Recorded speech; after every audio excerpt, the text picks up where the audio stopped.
I was in my hotel room during AD in 2024, and I had just rewatched Blade for maybe the 10th time that night. And while I was getting ready for a show, the acid line on Kiss My Acid just sprung into my brain.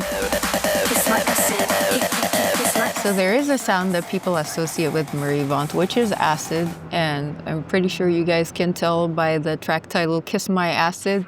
I'm all about acid. Kiss my acid.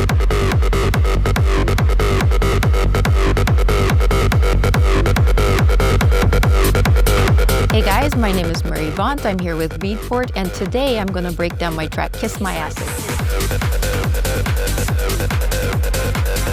So I started dabbling with production in 2006, and at the time I just wanted to make edits and remixes for my DJ sets. And my first setup was incredibly humble. It was a Sony Bio laptop and Acid and SoundForge, but that was enough to get me started on my journey.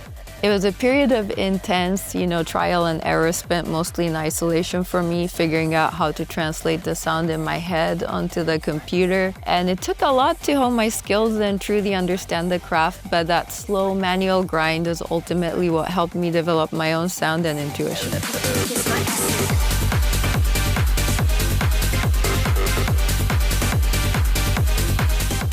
So I take a very pragmatic approach to my drums. The kick is by far the most important element and the first thing I commit to in my tracks, besides the acid line, of course. My process is pretty simple. I start by looking for a kick that matches the overall vibe I'm going for. And if I find it, I usually stick with it and commit. But if not, I like to layer my kicks. But in this case, I found a perfect kick from the get-go, and here it is.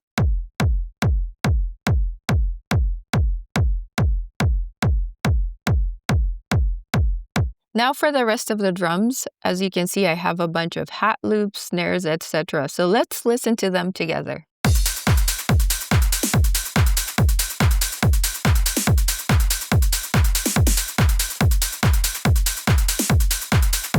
So it's got a really strong 90s groove, especially with the 909 snare, and I'm really happy with how it came out.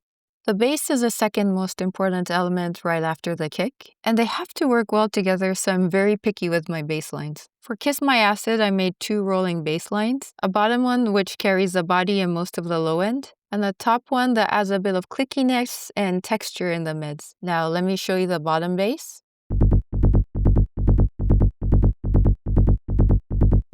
And the top bass is also very simple. It's more of a distorted saw wave.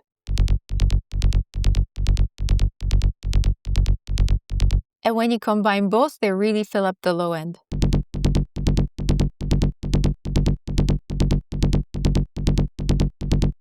Then I just add a kickstart to each, and they fit perfectly with the kick.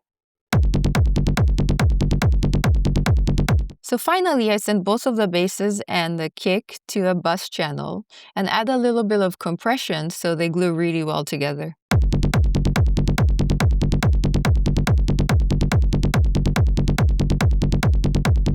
So I tend to be very subtle with my compression, just a tiny bit of gain reduction, around 3 dB, but that's enough to tighten things up. Now let's move on to the acid line.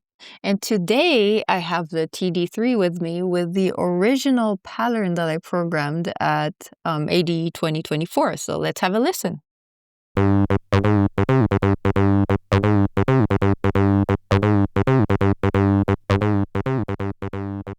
So the acid line on Kiss My Acid comes from Serum. Although I love using my TD3, I felt like I needed a little more wiggle room to craft a more harsher tone. But as you can see, it's a pretty simple preset. It's just a saw wave and a square wave. And there's some processing inside Serum itself to shape the tone. And then I do the rest of the processing in the mixer by adding some extra compression, EQ, and also reverb to really get the tone that I'm looking for. So for the MIDI, I just recreated a pattern that I made on my TD3. And let's check how it sounds.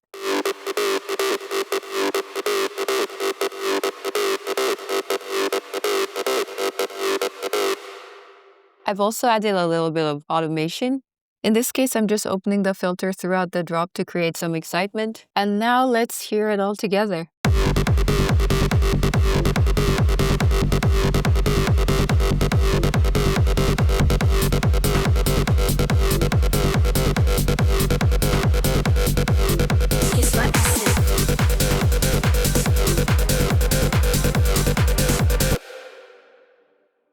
So another element that's really important in this track is the Rave stab. And in this case, I was just looking through my sample library. I probably have over 1,000 Rave stabs, and this is what it sounds like.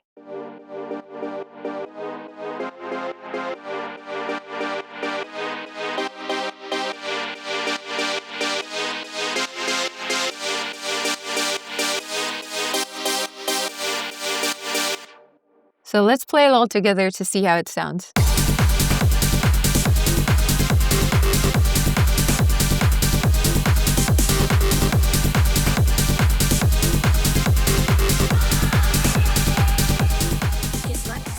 As for the vocals, I had a friend of mine record, and that's what you're hearing on the final version of the track. For the processing, there isn't much going on because my friend sent me a pretty good take already. So I just added kickstart to get the ducking effect, an EQ to clean up the low end, and transit for when I want to fade the vocals out. And let's check how they sound together with everything else. Sounds pretty good, right?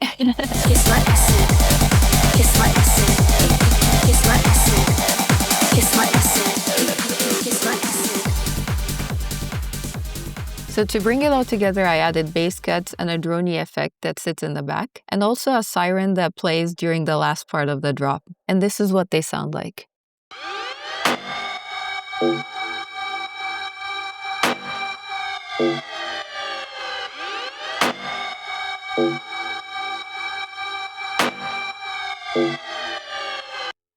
Finally, the whole track goes to a temporary mastering chain, which consists of some multi-band compression, a little bit of EQ, and finally just a Pro L2 to make it loud.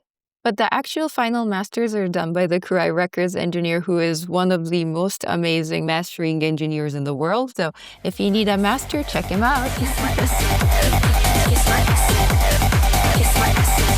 And that's pretty much it. That's how I made Kiss My Acid. Hope you enjoyed this breakdown, and see you somewhere out there in the world. Mata ne!